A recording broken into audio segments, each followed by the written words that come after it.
네, 안녕하세요. 슬다방입니다. 안녕하세요. 국가시험 방송 7호 실기 문제풀이 두 번째 시작하도록 하겠습니다. 키워드도 있네요. 키워드는 네, 아쿠아플라스타, 터모플라스틱 몰드 또는 마스크. 네, 마스크. 네. 마스크라고 보면 그냥 생각하면 네. 되겠죠. 자, 문제 제가 읽어드릴게요. 네, 그림에 사용된 고정기구의 설명으로 옳은 것은 굉장히 보편적인 문제죠. 네, 첫 번째, 피부 선량에는 영향이 없다. 두 번째, 차폐 부위를 직접 표시한다. 세 번째, 전자선 치료 시에는 사용하지 않는다. 네 번째, 의사소통이 되는 환자에게는 사용할 필요가 없다. 다섯 번째, 환자의 피부에 라인을 그리지 않아 사생활 보호가 가능하다. 자, 우선은 항상 선생님께서 말씀하셨지만은 실기 문제에서는 이 그림이 무엇인가를 먼저 파악해 줘야 되는 거죠. 네. 일단은 아쿠아인 걸 알아야지. 네. 일단은 풀 수가 있고. 그래서 이제 우리가 이론을 먼저 외워야 돼요. 이거부터 문제부터 들어가면 좀 답이 없어요. 일단 이론을 알고 있어야 돼. 네, 이론을 알고 계시는 상태. 근데 이 정도 거의 뭐 국가시험 지금 실기 문제 이 영상을 보는 것 자체는 네. 1학년, 2학년에 보는 게 아니라 3학년 음. 이상 보기 때문에 아마도 당연히 알 수 있을 거라 생각이 됩니다. 그래도 이걸 보시는 분들이 보통 맨땅인 분들이 좀 많으세요. 그러겠죠. 네, 그래서 설명을 해드리려면 이 문제의 유형은 보통은 이제 그 다른 고정기구나 아니면 보조기구의 특징을 알고 해당되는 걸 고르거나 아니면 이 고정기구 자체만의 특징을 알고 있어야 돼요. 네, 맞습니다. 그래서 한번 다음 장 이론을 한번 보고 네. 문제를 다시 한번 보도록 하겠습니다. 네, 그러면 요점 정리 한번 보도록 하겠습니다. 네.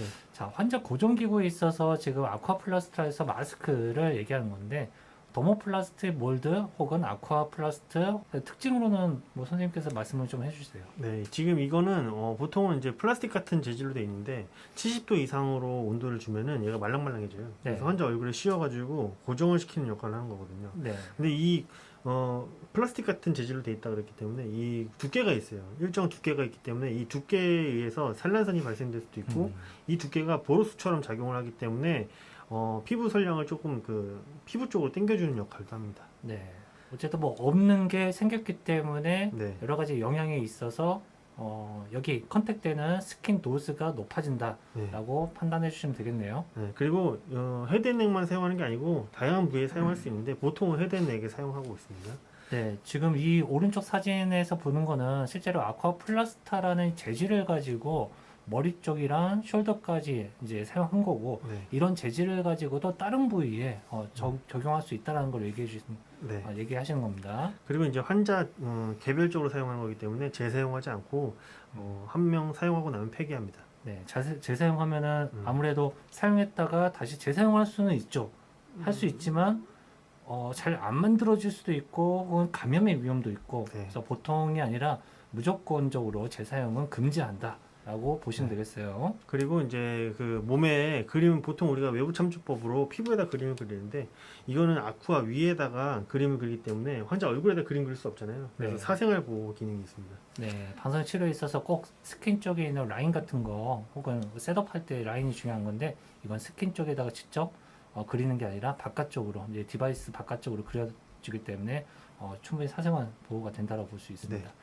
근데 여기 마스크가 있는데, 마스크와 같이 또 생각해야 될 게 이 디바이스도 중요한 건데 한번 설명 좀 부탁드릴게요. 지금 이 헤드앤넥 마스크랑 같이 이 마스크를 고정할 수 있는 아래쪽에 S보드라는 게 있어요. 요거는 이제 우리가 그 헤드앤넥 할 때 밑에 카우치가 있으면은 카우치에 의한 감약도 있을 수가 있기 때문에 앞으로 쭉 빼가지고 감약을 최소화하기 위해서 빼놓은 도구인데요.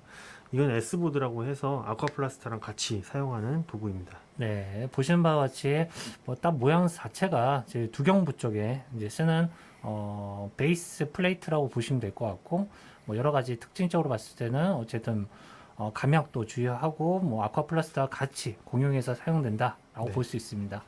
그러면 요점 정리를 이렇게 간략히 말씀드렸었고, 이제 다시 되돌아가서 문제풀이 다시 한번 보시면은 딱 알겠죠. 네.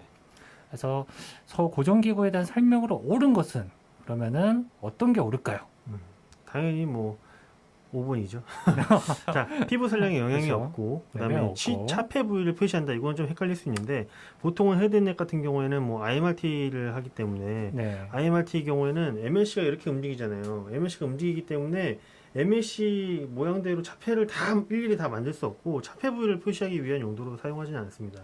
사실 여기서 조금 약간 논쟁이 있을 수도 있긴 한데 네. 왜냐면은 헤드넥 쪽이라고 해서 그러니까 3D CRT 해서 IMRT가 아닌 거 해서 광자선이랑 전자선 치료 같이 겸용해서 사용하는 경우도 있거든요. 네. 그럴 경우에는 차폐 부위를 직접 표시하는 경우도 없지 않아 있을 수 있지만 네. 보통 일반적으로 봤을 때는 그렇지 않다라는 거. 네, 보통 이런 문제는 가장 맞는 답을 고르는 게 맞거든요. 맞습니다. 네. 음. 그다음에 다음 넘어가면은 전자선 치료 시에도 이걸 사용합니다. 네. 그다음에 4번 의사소통이 되는 환자에게는 사용할 필요가 없다. 이 두 개가 같은 맥락이거든요. 보면은 정상적인 환자들 그리고 모든 치료 환자들 헤드넷 같은 경우에는 고개가 이렇게도 움직일 수도 있고 이렇게도 움직일 수도 있고 정상적인 사람이 매번 똑같이 같이 누울 수가 없습니다. 그렇기 때문에 이 고정기구는 항상 동일한 자세를 유지하기 위한 용도이기 때문에 전자선 치료 시에도 사용하고 의사소통이 되는 환자들에게도 다 사용합니다. 네. 그다음 뭐 되게 쉬운 문제라고 저는 생각하는데 네. 뭐 이런 보편적으로 생각하는 이런 기본적인 문제들이 국가고시에 많이 자주 출제된다는 거를 여러분들 잘 알고 계셔야 됩니다. 자, 그 다음에 환자 피부에 라인 그리지 않아서 사생활 보호 가능하다. 이건 설명드렸죠? 네. 네. 자, 이것으로 이제 두 번째 문제 마치도록 네. 할까요? 네. 네, 마치도록 하겠습니다. 감사합니다. 다음에 또 뵙겠습니다.